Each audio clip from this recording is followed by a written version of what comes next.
আমার সাথে একমত। আমি যাকে দেখেছি না লেটস ডু ইট।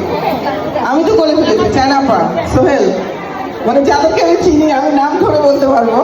সো তানপুরা বাংলাটা আমরা একটু শেয়ার করি এবং এটা সরাসরি লাইভে যাচ্ছে। সো গান যেহেতু হয়ে গেল, নাচও হয়ে গেল, আমি এখন আবার একটু আমাদের মিতা আপাকে মঞ্চে নিয়ে যাচ্ছি।